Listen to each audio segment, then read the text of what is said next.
Good morning students, welcome to our channel birding teachers guide. बच्चों, आज हम कक्षा 10 पाठ 4 हमारा प्यारा भारतवर्ष कविता पढ़ेंगे।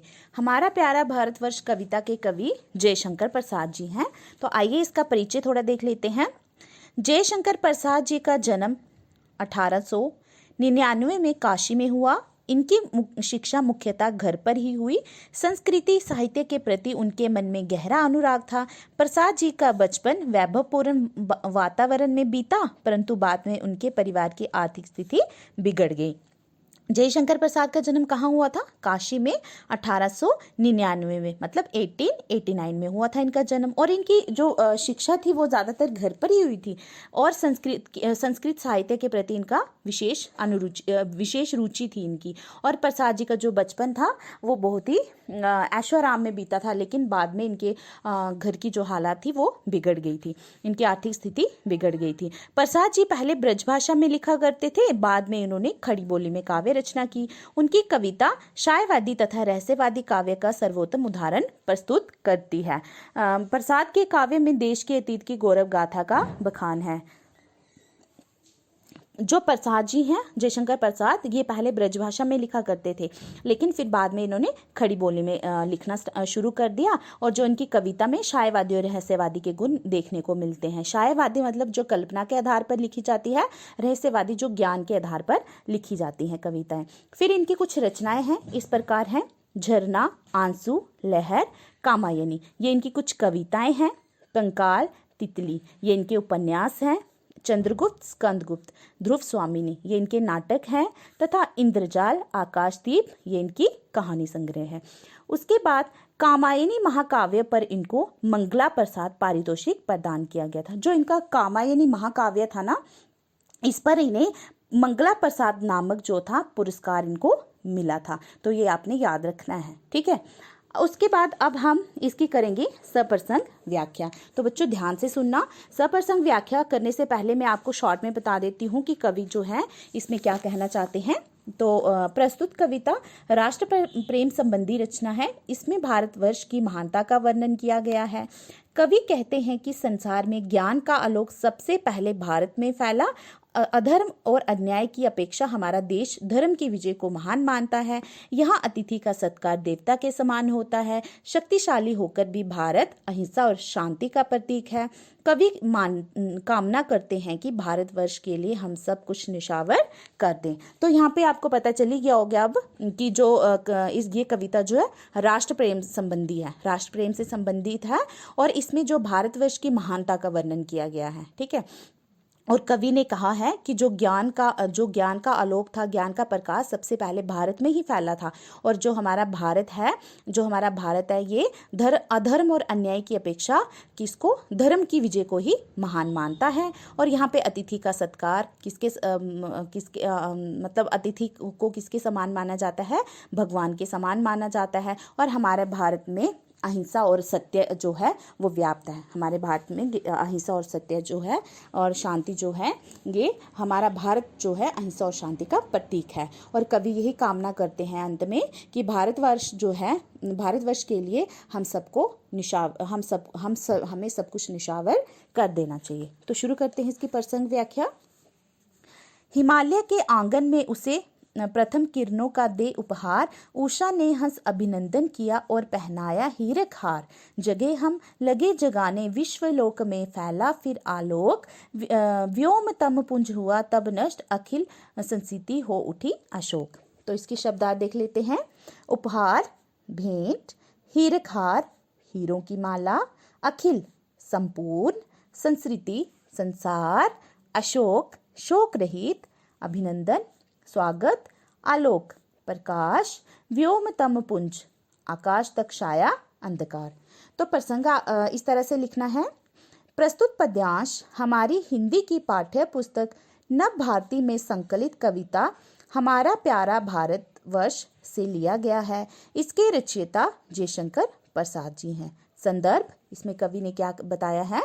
इस कविता में कवि भारत की प्राकृतिक सुंदरता एवं संस्कृति के उद्भव पर प्रकाश डाल रहा है। यहाँ पे कवि क्या कर रहे हैं कि जो भारत की सुंदरता है उसके साथ साथ में ही जो भारत की संस्कृति का उद्भव हुआ था उस पर यहाँ पे कवि ने प्रकाश डाला हुआ है।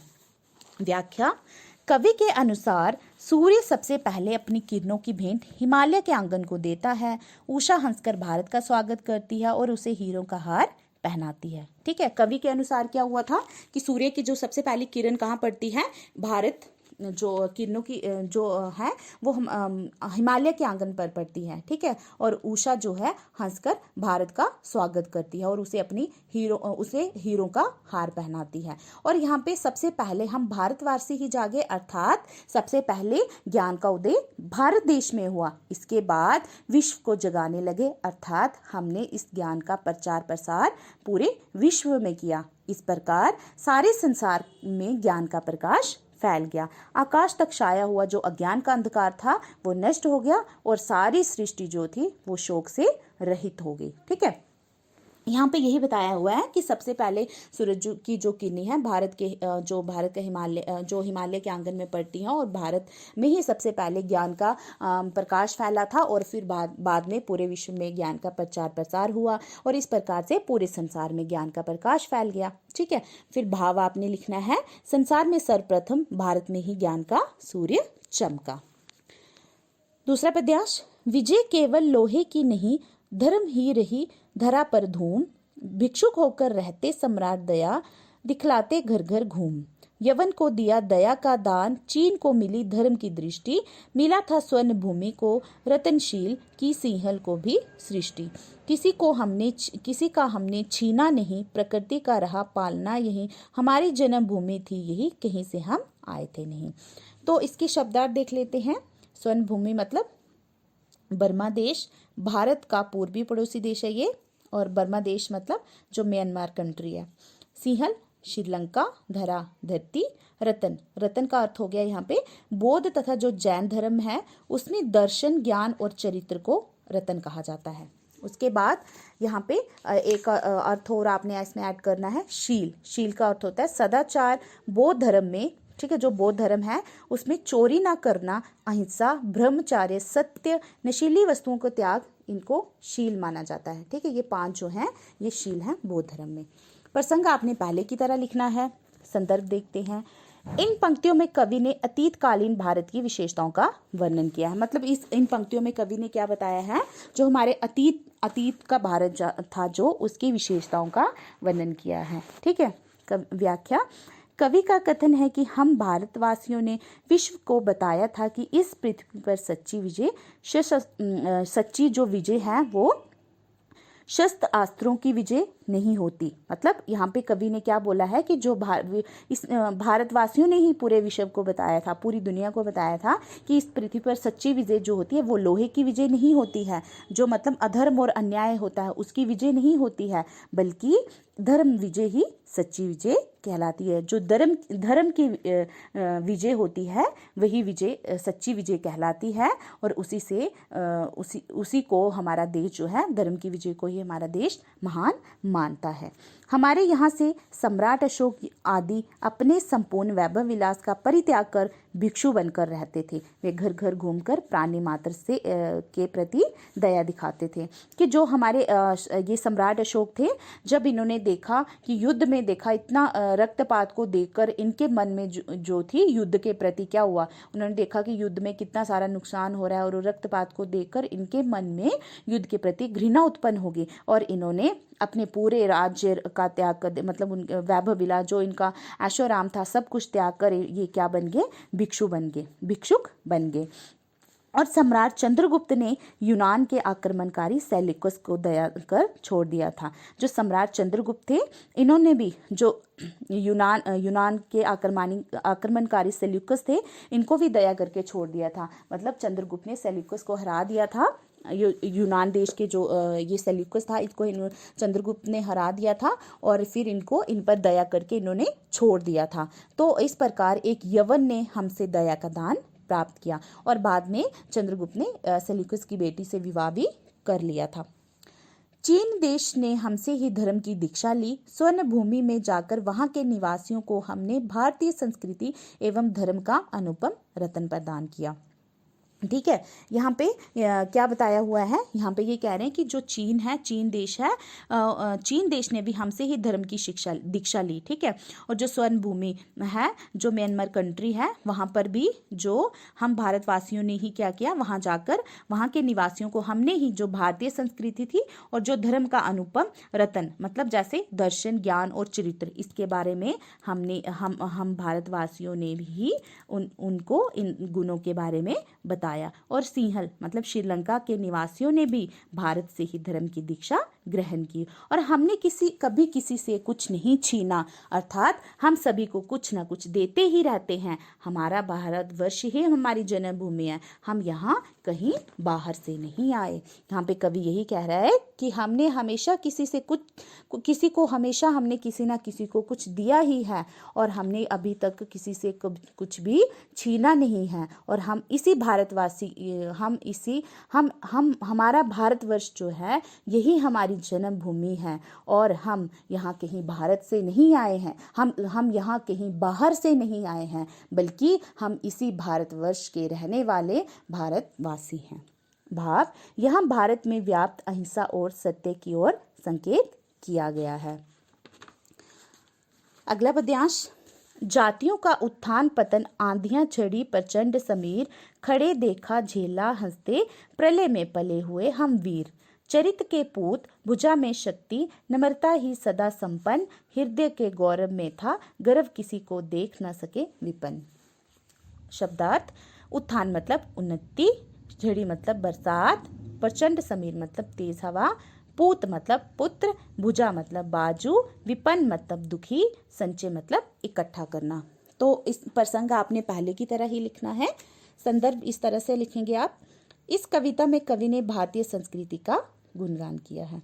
व्याख्या, यहाँ कवि ने कहा है कि हमने यहाँ अनेक जातियों की उन्नति अवनति देखी है। हमें विचलित करने के लिए अनेक आंधियां और प्रचंड वायु भी चली है।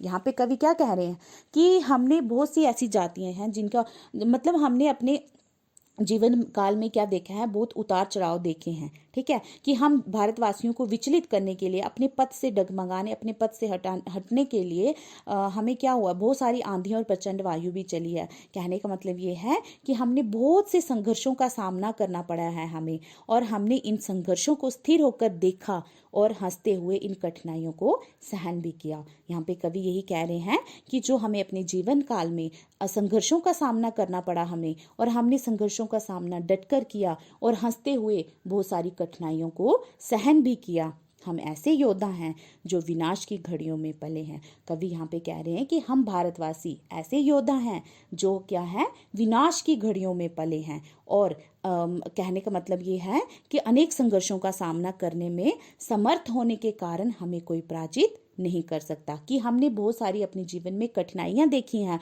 बहुत सारी मुश्किलों का सामना किया है, बहुत संघर्ष किया हुआ है, इसलिए हम में क्या है, सहनशीलता है, और हम में क्या है, मजबूती है। हमारे अंदर भुजाओं में, हमारी बाजुओं में ताकत है, शक्ति है, मजबूती है, और हम बहुत सहनशील भी हैं। इसी कारण हमें कोई पराजित, हमें कोई हरा नहीं सकता। हमारा चरित्र पवित्र था, भुजाओं में शक्ति रही है, तथा नम्रता में सदैव संपन्न है। हम लोग कैसे हैं, हम लोगों का चरित्र क्या है, बिल्कुल पवित्र है, और हमारी भुजाओं में ताकत है, और नम्रता जो विनम्र स्वभाव है, उसमें तो हम बिल्कुल संपन्न हैं, और हम अपने हृदय के गौरव पर ही गर्व करते हैं, और हमें इन सब बातों पर हमें क्या है, गर्व है, और हम किसी को भी, यहाँ तक कि शत्रु को भी दुखी नहीं दे सकते। मतलब हमारा हृदय इतना दयालु है, हम भारतवासी इतने दयालु हैं कि हम किसी को तो क्या, अपने जो शत्रु है उन्हें भी दुखी नहीं देख सकते।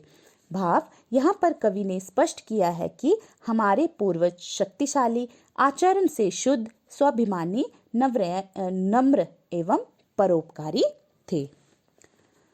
परोपकारी मतलब उपकार करने वाले।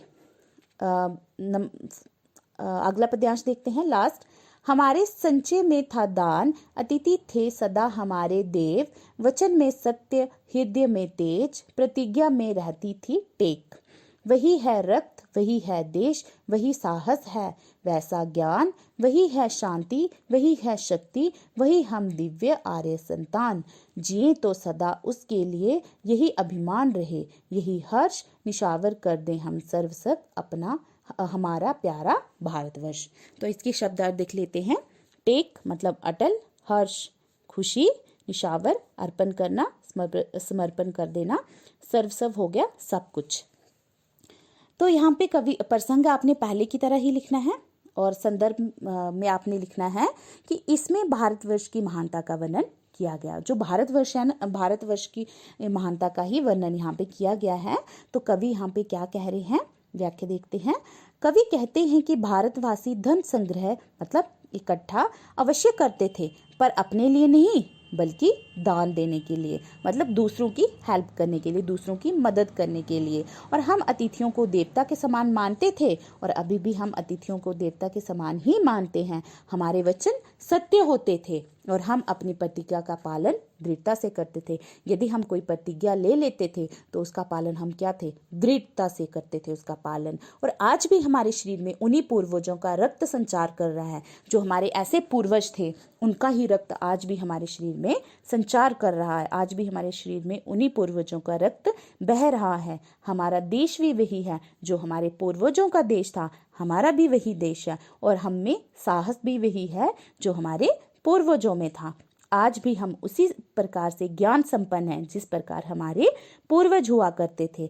हम में वैसा ही बल और वैसी ही शांति है जैसे हमारे पूर्वजों में हुआ करती थी। हम उसी आर्य जाति की दिव्य संतान हैं। हम उन्हीं श्रेष्ठ पूर्वजों की संतान हैं। हम सदा अपने भारतवर्ष के लिए जीवित रहें। हमारा अपने देश पर अभिमान और इसे देखकर जो हर्ष प्राप्त होता है वह सदा बना रहे। कि हमें जो अपने देश पर अभिमान है, अपने देश पर हमें गर्व है और हम इसकी खुशी को देखकर हमें जो आनंद प्राप्त होता है, हमारे भारतवर्ष को देखकर जो हमें आनंद प्राप्त होता है, जो हमें खुशी प्राप्त होती है, ये सदा ही बनी रहे। हम अपने इस प्यारे भारतवर्ष के ऊपर अपना सर्वस्व निछावर कर दें। और अंत में कवि यही कहते हैं कि हम क्या करें, अपने इस प्यारे भारतवर्ष पर हमें अपना सब कुछ निछावर कर दें। और भाव आ जाएगा कि कवि ने बताया है कि इस देश की शान बनाए रखना हमारा परम कर्तव्य है। मतलब यहाँ पे कवि ने महानता का गुणगान किया है। पहले हमारे भारतवर्ष, फिर उसके बाद पूर्वजों के बारे में बताया है